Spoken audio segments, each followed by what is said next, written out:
All right, you guys. So the puppet, I'm going to just make a video specifically dedicated to the puppet. And I just wanted to say that I absolutely love the way that this thing came out. I had a blast making it. There were a couple moments where I was just ready to throw in the towel. I know it took me like, I don't know, like 2 fucking months to make this thing, but my excuse is I had people visiting for like literally like a month straight. You know, I got some friends from all over the country. I got family visiting. I had a lady friend come and visit me, stay with me for like 2 weeks. So it was just nonstop. I had to go to a funeral. You know, may she rest in peace. Don't want to get too into it. It was a family friend, someone that is very well missed. But with that being said, let's talk about something positive. Let's talk about this adorable puppet that I made. This is Nate, guys. He is. I haven't really given him a voice yet. I don't know, because my philosophy, not philosophy, my thinking going into incorporating Nate here into the Watchfrog show or the Watchfrog styled content. You know, it's gonna be, you know, it's probably this is like a nerd, right? This is like a dork, terminally online. Favorite book is Camp of the Saints. Likes to debate people in YouTube comments. You know, so this is Nate, and he will be mocking mostly like the anti-culture warrior, anti-woke culture warriors. He'll be just, you know, mimicking them, parodying them, you know, doing reaction videos and just being kind of silly. So this is he's a silly boy, right? He's a little monkey boy. He's got the little monkey ears, and you know, he's got this adorable little tongue. So let me just talk about the puppet from the bottom up. From the bottom up. So what we got here to control the arms are welding rods. I didn't really modify them at all. I bent them over here at the top to connect them to the hand, and then I got just a standard wooden dowel here, and it was smooth down at the bottom, and it was smooth a little at the top here, and I have it offset. So if I'm holding it, my hand's a little bit more comfortable, holding and controlling the puppet arm or the puppet hands, etc. Let's talk about the torso really quickly. The torso is pretty basic.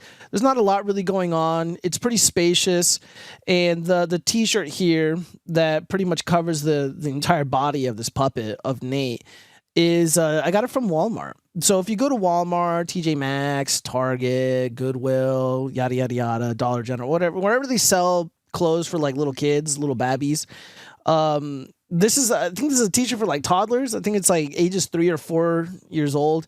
This is a customized shirt though. I put the letter N here because this is Nate. This is Nate, you guys. So yeah, this is probably the only thing that like I bought as is, and then I just, you know, slightly modified it. So the fingers here, the hands, you know, obviously I can't put 5 fingers on this guy. What I ended up doing with the hands is instead of like getting one piece of foam, I had a lot of scrap foam, and I just cut it into smaller pieces, and I just stuffed it into the hands, stuffed it into the fingers, and then it really just, it moves very fluidly. I really like the way that it moves. And I'm sure you'd probably get the same effect if you just used one piece, but I didn't want to bother using one piece and then shoving it in there. I'm like, I just have so much foam and so much like spare fabric. You can just have all this extra material, and you know, instead of wasting it and, you know, cutting out and using up a lot of the foam that I already have, I would just, you know, use the scraps. And I think that was the right move.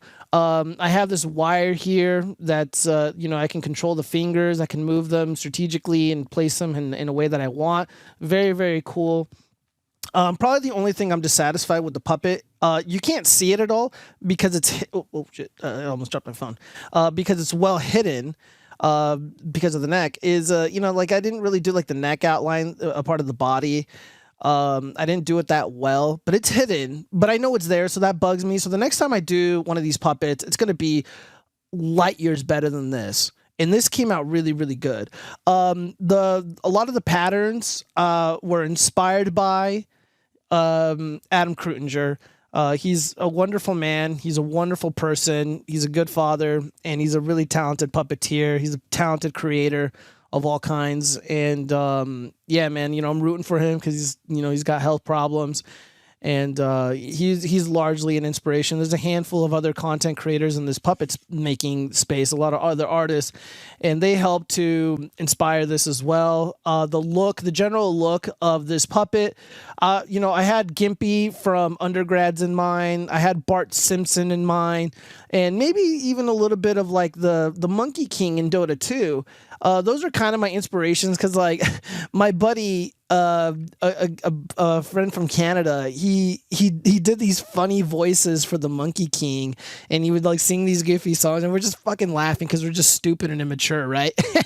So that's kind of what I had in mind when making this. So we got these very exaggerated ears. He's got a little monkey ears, and he's got this wild hair, just like Gimpy from Undergrads, kind of like the Monkey King. And then, of course, you got the skin like Bart Simpson, and you got a little tiny, cartooning nose. And it came out really perfect. The nose I did myself, obviously. The eyeballs, this is probably the easiest part to do. The eyelids can be kind of tricky because I didn't have like a drawing compass to kind of align things, so it took a couple tries, but I got it sorted out, and I'll probably be making videos, when actually physically building and making the puppets. And the next ones I'm going to do, again, I'm ready to up my game, you guys. I'm ready to level up these freaking puppets. The eyes are pretty interesting. This is kind of like a plasticky material, and it is made out of these two liquids called smooth cast. So you got part A, part B, and you mix them together, and you essentially got this liquid formula that turns into plastic. So I have these molds, and I made the eyes out of them. So all I had to do was put the eyelids and the eyelash on there, and then put it on the body. The material that I used to kind of mostly assemble this was Fabric Tack, Beacon Fabric Tack. I used 3M spray adhesive for the eyes. I used hot glue for putting the hand together.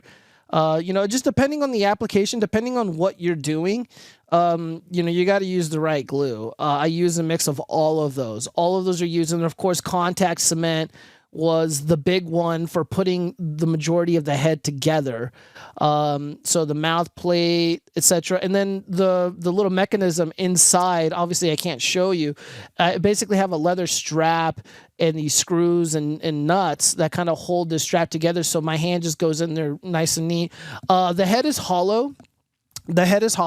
I know Adam and a handful of others, they like to fill it up, or they actually just get like blocks of foam, and then they start, dressing up carving out an actual puppet in multiple parts. It's pretty interesting. I didn't really do that. Again, this is a hollow puppet, and it retains its shape remarkably well. The body, the hand, everything. So yeah. Some of the challenges that I had was with the ladder stitch, especially right here. I mean, this is when I started with the hair first, and it came out really, really good. And I made a mistake when I was cutting the hair because I initially cut it with scissors. So I was cutting off a lot of material, and I wasted a lot of the hair. And luckily, it was cheap. It was from Joann's Fabric. This isn't my favorite brand. It was like some pop, Joann Fabric brand. And I mean, it works now, but when you cut it wrong, it just flakes everywhere. Or not flakes. It like sheds a lot, and I gotta get, now it's not shedding anymore. A lot of the guy is a lot of the hair is this is gonna stay on there from now on. And again, it's just a puppet, so I'm not really worried about that much the quality of the hair. But I did look up and favorited, added to my favorites, or whatever on my shopping list, some more high quality hair, fox hair, for future builds that I'm going to be working on almost immediately. So yeah, man, this is a lot of work. I probably could have got this done in like a couple days. You just got to, I just didn't have the time. I just had a lot going on, but I can't wait to start doing stuff with this. It's going to be funny. It's going to be silly, and hopefully it brings new people to the channel, or whatever the case may be. I'm already getting jokes from my buddy on Instagram. He's like, "Oh, you're gonna lure in the children." I'm like, "Oh, shut the fuck up." But it's like, well, dude, I mean, this is what people want. Like, if I'm gonna be doing reaction videos or whatever, I'm gonna be mocking these anti-woke culture crusaders, and be silly. It's like I might as well do it in a way that no one else is. With this little puppet here. This is hilarious, dude. This is hilarious. Oh God, yeah, man. Let's take a look at the back really quick. Let's see. Yeah. So this is the back. I mean, there's really not much going on. Again, dude, I had to redo the neck back here because the stitching was just done so it was obviously amateur hour, but I went in there and I cleaned it up, you guys. I cleaned it up, so the puppet is looking official. He's looking really official, isn't that right, Nate? Yeah. So yeah, it's gonna be. I don't know how the logistics of filming with the puppet and with the green screen and with this and with that. You know, it's gonna be difficult, you guys. But I'm gonna make it work. We're gonna make it work. It's gonna be a lot of fun. So yeah, man, leave flattering comments in the comment section. Like and subscribe. I'm fucking grinding for this YouTube channel. You know, I'm trying to up the ante and do things differently. So yeah, let me know what you guys think. Peace out.